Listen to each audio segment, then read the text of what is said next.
மத்திய அமைச்சர் பதவி அல்லது இன்னும் தொடர்ச்சியாக மாநிலங்களவை உறுப்பினர் பதவியே தொடர்வது அப்படிங்கிற காரணங்களுக்காக திரு வாசன் பாஜக கூட்டணிக்கு போய்விட்டாரா அப்படிங்கிற கேள்விகள் முன்னெழுது. அது அப்படித்தானா? நீங்கள் பிராந்திய கட்சிகளுக்காவது சட்டமன்ற உறுப்பினர்கள் நிறைய பேர் இருக்காங்க. நீங்கள் சொல்வது போல மேலவை உறுப்பினர் வேண்டுமென்றால் அதற்கென்று ஒரு கூட்டணி அமைத்துக் கொள்ளலாம். பாரதிய ஜனதா கட்சியை பொறுத்தவரையிலே அதற்கு ஏற்ற சட்டமன்ற உறுப்பினர்கள் தமிழகத்திலே தற்போது கிடையாது. 2026க்கு மேலும் வரலாம். அதனால் அதுபோல் கணிப்பு போட்டால் அதற்காக நான் பாஜகவுக்கு போயிருக்க முடியாது, வேறு கூட்டணிக்கு தான் போயிருக்கணும். அப்படி என்றால் இந்த பதவி பொறுப்பு இவைகளை தாண்டி நாட்டு நலன், பொருளாதார ரீதியாக உயர்வு, பாதுகாப்பு, கட்சியினுடைய பெரும்பாலான ஒத்த கருத்து, இதன் அடிப்படையிலேயே தலைவர் என்ற முறையில் என்னுடைய முடிவுகள் அமைகிறது. அதிமுகவை விட திரு எடப்பாடி பழனிசாமியை விட பாரதிய ஜனதாவையும் அல்லது தமிழக பாஜக தலைவர் அண்ணாமலையையும் நீங்கள் மதிக்கிறீர்களா, விரும்புகிறீர்களா? மத்தியிலே பாஜக தலைமையில்தான் நல்லாட்சி கொடுக்க முடியும், நிரந்தரமான ஆட்சி கொடுக்க முடியும், நாடு உயரும், முன்னேறும் என்று நான் நம்புகிறேன். அதற்கேற்றவாறு என்னுடைய முடிவை எடுத்திருக்கிறேன். இதில் அதிமுக மீதான விமர்சனங்களோ அல்லது அந்த அவர் தலைவர்கள் தொடர்பான எந்த மாற்று கருத்துக்களோ உங்களுக்கு இல்லை? என்ன அவசியம்? மத்தியிலே ஆட்சிக்கு நான் வாக்களிக்கும் போது மாநிலத்திலே வேறு கட்சி இருக்கும்போது இடையிலே இன்னொரு கட்சியை பற்றி தேவையில்லாமல் தற்போது ஏன் நான் விமர்சனம் வைக்க வேண்டும்? தேர்தல் களத்திலே பல பிரச்சனைகள், பல சூழல் இருக்கலாம், அது வேறு. ஓகே, இல்லை இன்னொரு தனிப்பட்ட முறையிலே எதற்காக நான் பேச வேண்டும்? அதற்கு என்ன அவசியம்? தேவையற்ற ஒன்று. இல்லை, கூட்டணியில் இருந்தீங்க, உங்களுடைய ஒவ்வொரு கட்சியும் கூட்டணியில் இல்லாத கட்சியை பற்றி விமர்சனம் செய்வது என்பது ஒரு நல்ல அரசியலுக்கு எடுத்துக்காட்டும் அல்ல, அது என்னுடைய பாணியும் அல்ல. நீங்க மக்களவை தேர்தலில் போட்டியிடக்கூடிய சூழல் வறுமையானால் நீங்க போட்டியிடுவீர்களா? எந்த தொகுதியை நீங்க தேர்ந்தெடுப்பீங்க? நான் நாடாளுமன்ற மேலவை உறுப்பினர். என்னுடைய கட்சியை சார்ந்த பொறுப்பாளர்களுக்கு நான் மக்களவையிலே நிச்சயமாக வாய்ப்பு வாங்கி கொடுப்பேன். தமிழ்நாட்டில் இருக்கக்கூடிய தற்போதைய அரசியல் சூழல், அது களம் நீங்க சொல்றீங்க பாரதிய ஜனதா அரசு நிறைய மக்களுக்கு சாதனைகளை செய்திருக்கிறது, பொருளாதார ரீதியாக முன்னேற்றி இருக்கிறது, அது இன்னும் தொடரணும் அப்படின்னா பாஜகவை ஆதரிக்கணும் அப்படின்னு சொல்றீங்க. ஆனா நம்ம வட மாநிலங்களை ஒப்பிடும்போது தென் மாநிலங்களினுடைய அரசியல் களம் என்பது வேறா இருக்கு. தற்போதைய அரசியல் சூழல்ல அதுக்கான பாஜகவுக்கான வாய்ப்பு என்பது தமிழ்நாட்டில் இருக்கா? பொதுவா வாக்காளர்கள் தான் எஜமானர்கள். அவர்களுடைய முடிவு தான் இறுதி முடிவு. அவர்கள் பிரச்சனைகளை, திட்டங்களை, நாட்டு நடப்புகளை அறிந்து, தெரிந்து, புரிந்து, யோசித்து, அவர்களுக்கு சில சமாச்சாரங்கள் தெரியவில்லை என்றால் தெரிபவர்களிடம் ஆலோசனை கேட்டு வாக்களிக்கக்கூடிய நிலையிலே இருந்தால்தான் நல்லாட்சி அவர்களால் கொண்டு வர முடியும். அத்தகைய விழிப்புணர்வு பாஜகவுடைய 10 ஆண்டு ஆட்சிக்கு பிறகு தமிழக வாக்காளர்களிடம் ஏற்பட்டிருப்பதாக நான் நம்புகிறேன். அது நிச்சயமாக இந்த தேர்தலிலே எங்களுக்கு சாதகமாக இருக்கும். ஆட்சியின் மீது எந்த விமர்சனமும் இல்லையா? ஒரு ஆன்டி இன்கம்பன்சி அப்படின்னு வரும்போது ஒரு 10 ஆண்டு கால ஆட்சியின் மீது எந்த விமர்சனங்களுமே இல்லையா? ஏன் ஆன்டி இன்கம்பன்சி ஆட்சியில் இருக்கக்கூடாது? இருந்தால்தான் என்ன, அதில் என்ன தவறு? கூட்டணியில் இருப்பவர்கள், அந்த கட்சியில் இருப்பவர்கள், தவறாக எடுத்துக்கொள்பவர்களிடம் உண்மையை எடுத்து சொல்லி அவரிடம் வாதாடுவது, போராடுவது, தவறை திருத்தி கொள்ள வேண்டும் என்று கேட்பதெல்லாம் அந்தந்த கட்சி, கூட்டணி, அதனுடைய தலைவர்கள், தொண்டர்களுடைய கடமை. அந்த பணியை செய்வதற்காகவே தேர்தல் களம். இது ஜனநாயகம். ஜனநாயகத்திலே ஒரு கட்சிக்கு வேண்டுமென்றால் வாக்களிக்கலாம், வேண்டாம் என்றால் வாக்களிக்காமல் இருக்கலாம், அது வேறு.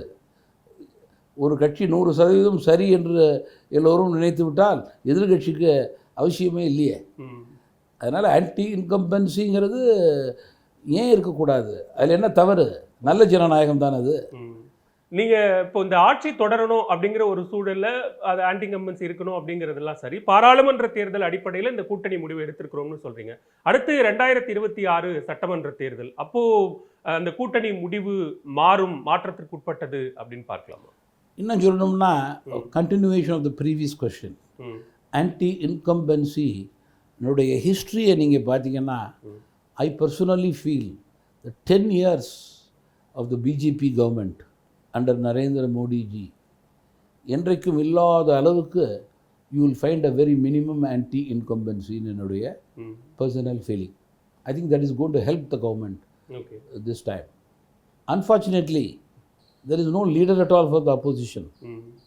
இந்த ஆளுமையை எதிர்த்து பிரதமர் இவர்தான் என்று சொல்வதற்கே ஒரு கூட்டணியால் முடியவில்லை என்றால் இந்தியாவுக்கு அவர்களால் நன்மை பயக்க முடியுமா என்றால் அது கேள்விக்குரியே. இப்போ நீங்க இந்தியா கூட்டணியை சொல்றீங்க, இந்தியா கூட்டணியில எல்லா கட்சிகளும் ஒருமித்த கருத்தோடு ஒன்றிணைந்திருக்கிறார்கள். அவங்க யாரா ஒருத்தர் பிரதமர் வேட்பாளர் அப்படின்னு நிறுத்தி தேர்தலை சந்திப்பதை காட்டிலும் அவங்களுடைய கொள்கை என்பது பாஜகவை வீழ்த்த வேண்டும் அப்படிங்கிற அடிப்படையில தேர்தலை சந்திக்கும் போது ஏன் பிரதமர் வேட்பாளர்? நல்ல கொள்கை.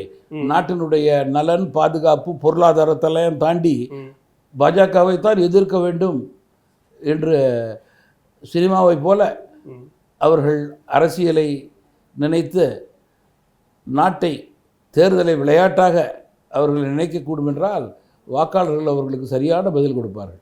ஓகே, 2026லையும் உங்களுடைய அந்த கூட்டணி முடிவு என்பது அப்படியே தொடருமா? பாஜக கூட்டணியிலேயே பயணிப்பீங்களா?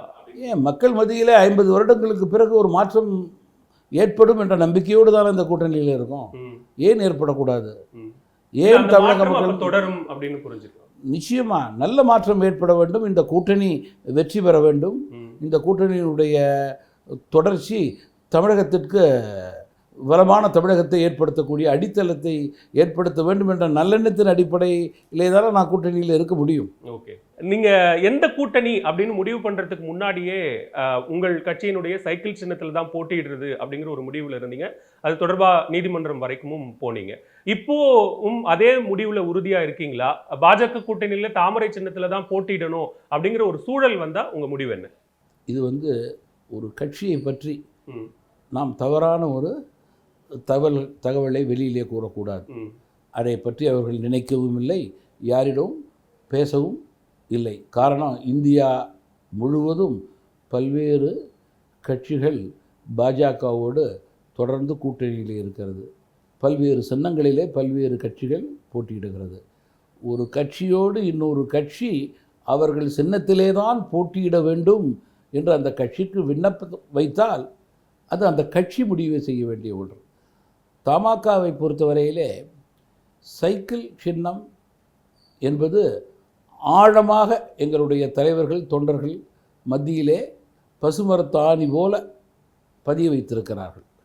இந்த தேர்தலிலே சைக்கிள் சின்னத்திலே நின்று வெல்லக்கூடிய உறுதியான நிலையை ஏற்படுத்துவதற்கான முயற்சியை இயக்கத்தினுடைய தலைவர் என்ற முறையிலே தேர்தல் ஆணையத்திலே நான் முயற்சிக்கிறேன், முனைப்போடு செயல்பட்டு கொண்டிருக்கிறேன். பிராந்திய கட்சிகள் குறித்து நீங்க சொன்னதுனால இந்த கேள்வி நான் முன்வைக்கிறேன். தேசிய அளவில் பாஜக மேல இருக்கக்கூடிய குற்றச்சாட்டு என்பது பிராந்திய கட்சிகளை அவர்கள் வளர விடாமல் செய்கிறார்கள் அல்லது அந்த கட்சியை பிளவுபடுத்துகிறார்கள். அதனுடைய நீட்சியாகத்தான் தமிழ்நாட்டிலும் கூட சில முயற்சிகள் எடுக்கிறாங்க. கட்சியிலிருந்து மூத்த தலைவர்களை எல்லாம் அவர்கள் கட்சிக்கு அழைப்பது அப்படிங்கிற சூழல். அந்த சூழல் இனிவரும் நாட்கள்ல தொடர்வதற்கான வாய்ப்பு இருக்குங்கிற ஒரு அச்சத்தையும் கூட தெரிவிக்கிறாங்க. அதை எப்படி பார்க்குறீங்க? அதை உண்மை என்று நம்பவில்லை. காரணம், ஒரு கட்சியினுடைய வளர்ச்சி என்றால் ஜனநாயகத்திலே அந்த கட்சியிலே மற்றவர்கள் சேரக்கூடிய வாய்ப்பு அதிகரிக்கிறது. ஒரு கட்சி வளர்ச்சி இல்லாமல் தொடர்கிறது அல்லது வீழ்ச்சி என்றால் அந்த கட்சியினுடைய வளர்ச்சி தடைபடுகிறது. இதற்கிடையிலே பொறாமைகள் இருக்கிறது, அரசியல் இருக்கிறது. ஸோ வளரும் கட்சியிலே இன்றைக்கு பாஜக இருக்கிறது. வளராத கட்சிகள் இந்த குறையை கூறுவது அரசியலே. அப்போ நீங்க சொல்வது எதிர்த்தரப்பில் இருக்கக்கூடிய திமுக கூட்டணி உட்பட எல்லாருமே தான். திமுக கூட்டணியில் 500 பேர் சேர்ந்திருக்காங்க, 1000 பேர் சேர்ந்திருக்காங்க, 2000 பேர் சேர்ந்திருக்காங்கன்னு பல கூட்டங்கள் நடக்கிறது. தமிழகத்தில் உள்ள பல கட்சியில் கூட்டம் நடக்கிறது. என்னுடைய கட்சியில் கூட சென்ற வாரம் நான் ஏதோ பொதுக்கூட்டத்திற்கு போடும்போது 25 பேர் சேர்ந்தார்கள்.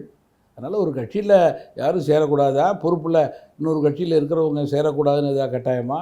இல்லை முன்னாள் சட்டமன்ற நாடாளுமன்ற உறுப்பினர்கள் சேரக்கூடாது என்பது ஜனநாயகத்திலே ஒரு கோட்பாடா? நிச்சயமாக அப்படியெல்லாம் இல்லை. யார் எந்த கட்சியில் விரும்புகிறார்களோ அந்த கட்சியில் சேரலாம், இருக்கலாம், கட்சியை விட்டு போய் வீட்டில் இருக்கலாம். It is all there choice in the freedom இந்த கண்ட்ரி. அதுக்கு ஒன்றும் யாரும் பூட்டு போட முடியாது. சரி, கூட்டணி இறுதி ஆயிடுச்சு. தொகுதி பங்கீடு அப்படிங்கிறது எந்த அளவில் இருக்கு? உங்களுடைய கோரிக்கைகள் என்னவாக இருக்கும்? விருப்ப தொகுதிகள் அப்படிங்கிறது என்னவா இருக்கும்? இன்றைக்கு அதிகாரப்பூர்வமாக கூட்டணியை அறிவித்திருக்கிறோம். வருகின்ற நாட்களிலே தொடர்ந்து என்னுடைய இயக்கத்தை சார்ந்த மாவட்ட தலைவர்கள், மாநில நிர்வாகிகளோடு கலந்து பேச இருக்கிறேன். முதலில் கூட்டணி முழு வடிவம் பெற வேண்டும்.